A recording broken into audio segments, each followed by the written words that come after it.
বন্ধুরা আমরা আমাদের ছবি কিভাবে পিএনজি করব।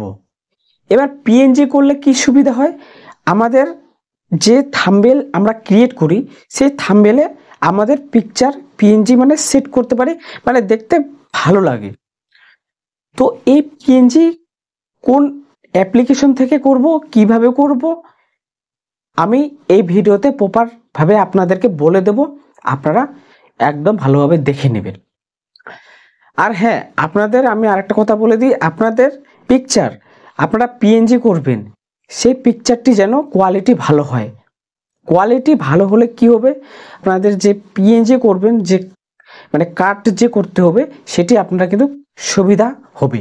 তো চলো বন্ধুরা, আমরা চলে যাব মোবাইল স্ক্রিনে, সেখানে আমরা পিএনজি করা শিখে নেব। আমরা পিকচার পিএনজি করার জন্য যে অ্যাপ্লিকেশনটি ব্যবহার করব, সেই অ্যাপ্লিকেশনটি ব্যাকগ্রাউন্ড ইরেজার। তো এই অ্যাপ্লিকেশনটি আপনারা প্লে স্টোরে অ্যাভেলেবেল, আপনারা সার্চ করে নিয়ে নেবেন। তো চলো আমরা দেখে নিই যে এর কতটা কাজ আমরা সুবিধাভাবে করতে পারবো। এর একটি মজাদার জিনিস আমি আপনাদেরকে বলে দিই, আপনারা এআই দিয়ে আপনারা কাজ করতে পারবেন। তো চলো আমরা দেখে নেব। তো সবার প্রথমে আমরা ফটোতে একবার টাচ করবেন, সিলেক্ট করে নিয়ে নেবেন।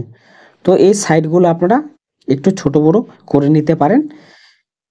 তো চলো আমরা উপরে ডান করে দেব। ডান করে দেওয়ার পর আপনারা নিচে দেখতে পাবেন কিছু এখানে অপশান আছে, zoom, replay, manual, magic, auto colour, তারপর এআই অটো। তো এই এআই অটোর আমরা কাজ পরে দেখে নেব। আমরা আগে কাজ করব ম্যানুয়াল। তো ম্যানুয়ালভাবে আমরা যখনই কাজ করব আগে আমরা একটু জুম করে নেব। জুম করার পর আপনারা দেখতে পাবেন যে এই যে অপশানগুলো, এগুলো ছোট হয়ে আছে। তো এগুলো আমরা আগে সাইজটা ঠিক করে নেব। তো দেখতে পাচ্ছেন যে আমরা সাইজ আমরা বড় করে নিয়েছি। আমরা সাইজ ছোট করে আমরা ম্যানুয়ালভাবে আমরা কেটে নেব, আপনারা এখানে দেখতে পাচ্ছেন। তো এবার আমরা কি করব, ম্যানুয়ালভাবে আমরা কাটবো পরে, তার আগে আমরা ম্যাজিক আমরা দেখে নেব। তো ম্যাজিকভাবে আপনারা কিন্তু কেটে নিতে পারেন। তো চলো এই কাজ আমরা দেখে নিলাম। তো এবার আমরা দেখে নেব যে অটো কালার। এই অটো কালারে আপনারা টাচ করবেন, যদি কালার এক হয় তো শুধু এখানে নিয়ে আসবেন বা ছেড়ে দেবেন, দেখবেন যে অটোমেটিক সে কাজ করছে। তো চলো এটার তো কাজ হলো, এবার আমরা যে মেন আমাদের যে বিষয় এআই অটো। তো তার আগে বলে দিই, আপনাদের ছবির কোয়ালিটি যদি ভালো হয় বা সাইজ যদি ভালো হয় এমবি, তো আপনারা এআই অটোতে একবার টাচ করবেন, দেখতে পাবেন যে অটোমেটিক আপনাদের ব্যাকগ্রাউন্ড রিমুভ হয়ে যাবে। হ্যাঁ, পিছনের ব্যাকগ্রাউন্ড কিন্তু এক কালারের হতে হবে, এক কালার বা দুই কালার বা বেশি যদি কালারের হয় তো সেটা কিন্তু কাজ করতে নাও পারে। আর ছবির কোয়ালিটি তো 100% ভালো লাগবেই।